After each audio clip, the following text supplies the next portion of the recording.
Good morning po mga kasimpleng buhay. At kamusta po kayo? At tulad po ng dati ay kakaot ko lang po galing sa duty.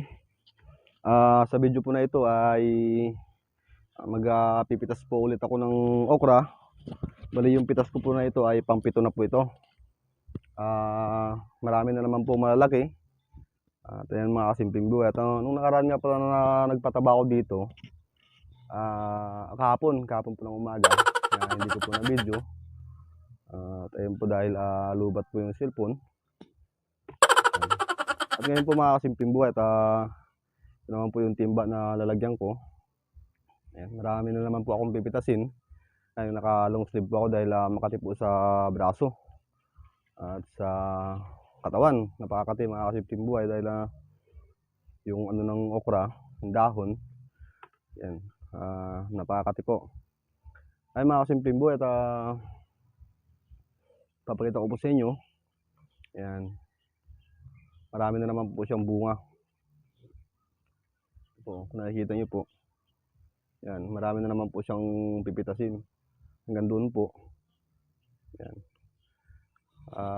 Kahapon nag-apply ako ng urea pati 314. Yan, para gumanda naman po yung kanilang mga bunga, maging tumuwid po yung bunga. At ito na po yung kahapon, yung nakaraan na nagpitas ako ng maliliit, ngayon po ay malalaki na. Yan po. Mga sakto na po na pitasin. Yan. At dito naman po sa sitaw ko mga kasimpleng buhay, ayan, pinipitasan na lang po ng asawa ko pag walang pang ulam. Dahil kaunti lang naman yan. Nakakuha na rin po ako ng mga pambinhi dyan para sa sunod na season. Marami na naman po akong itatanim. Yan. Tuloy-tuloy po yung bunga ng sitaw. At ang patula po, medyo pangit po yung naging ano ng patula ngayon. Pangit yung naging tubo. Babawi na lang po ako sa sunod na season ng patula. Dahil sinalakay po siya ng mga insekto eh. Kahit na anong gawin kong spray. Ayan. Ito mga simpleng buhay oh.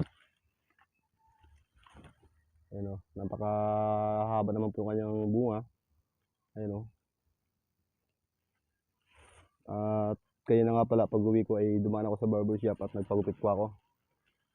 Ayan po.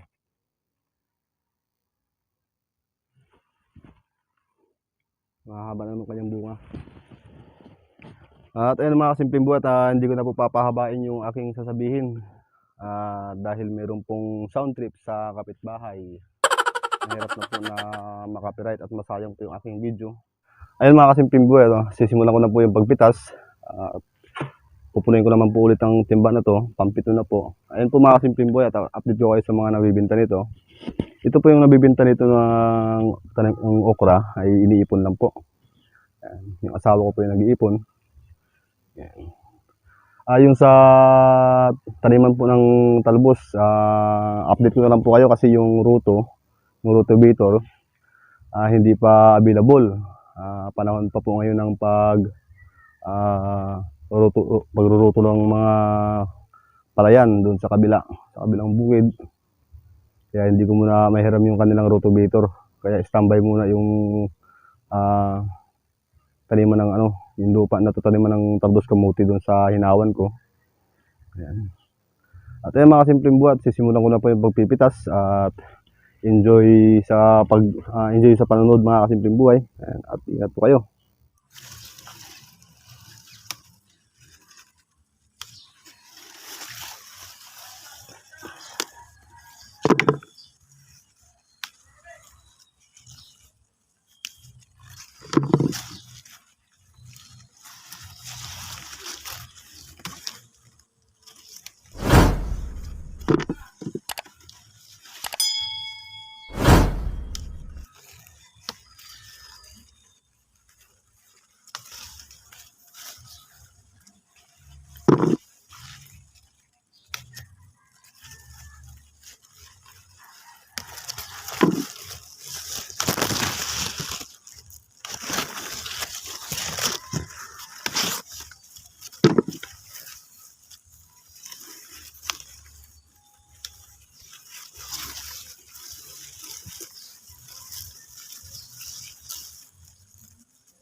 Ron! Makakapasa ka dyan.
Ito na po mga kasimpleng buhay yung napitas ko ngayong araw.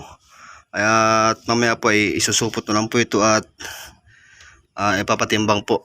At dadalhin po doon sa bumibili ng mga gulay. Ito na po mga kasimpleng buhay yung pang pito kong harvest dito sa tanim kong okra. Kaunti lang po yung tanim ko na yan. Kaya hindi po ganong karamihan yung napipitas ko. Kaya sa sunod po na season, alam ko na po yung diskarte dito sa pagtatanim ng okra. Maramihan na po yung itatanim ko. Medyo sa ngayon po ay first time ko po kasi magtanim ng okra. Kaya nung nakita ko na ayos naman pala, ay naano ako na inganyo akong magtanim ulit. Dahil ang gaganda po ng kanyang mga bunga. Yan po mga kasimpleng buhay. Kung napapansin nyo po, halos pare-pares po yung kanyang bunga. Pipilian lang po ito mamaya ng asawa ko. Dahil ako matutulog po. Dahil puyat po sa duty. Ito po mga kasimpleng buhay yung ibubukod yung mga ganyang baluktot. Dahil hindi naman po talaga pwede yan. Ayan. At ayan mga kasimpleng buhay, maraming salamat nga pala sa mga sumusuporta at sa mga subscribers ko dyan at sa mga bagong subscribers. At sana ay huwag po kayo magsawang suportahan pa yung aking YouTube channel. At asahan nyo po na maraming pa po akong video na may upload tungkol po sa pagtatanim ng mga gulay. Ito po yung pagtatanim ko kasi ng mga gulay ay based lang naman to sa aking experience. At di naman po talaga ako technician na yung veteranong nagtatanim ng mga gulay. Observation po yung ginagawa ko. Yan. Naging ko rin po ito, naging libangan ko rin po ito yung pagtatanim ng gulay. Ako po ay nakapag-aral din ng vocational course, 2 years agriculture. Ladres Bachelor of Technology. Ayan po mga kasimpleng buhay ito, kaya may konting rin. Pero hindi naman talaga yung pinaka magaling na farmer. Maganda lang po siguro yung aking kamay. Magaan sa pagtatanim ng mga gulay. Napapatubo ka agad. Kaya ganun po siguro yung Kaya sa sunod, susubukan ko po yung maramihan.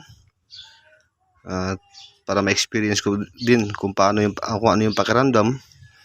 Siyempre kailangan po ng puhunan doon, pang maintenance. Ayan. Okay.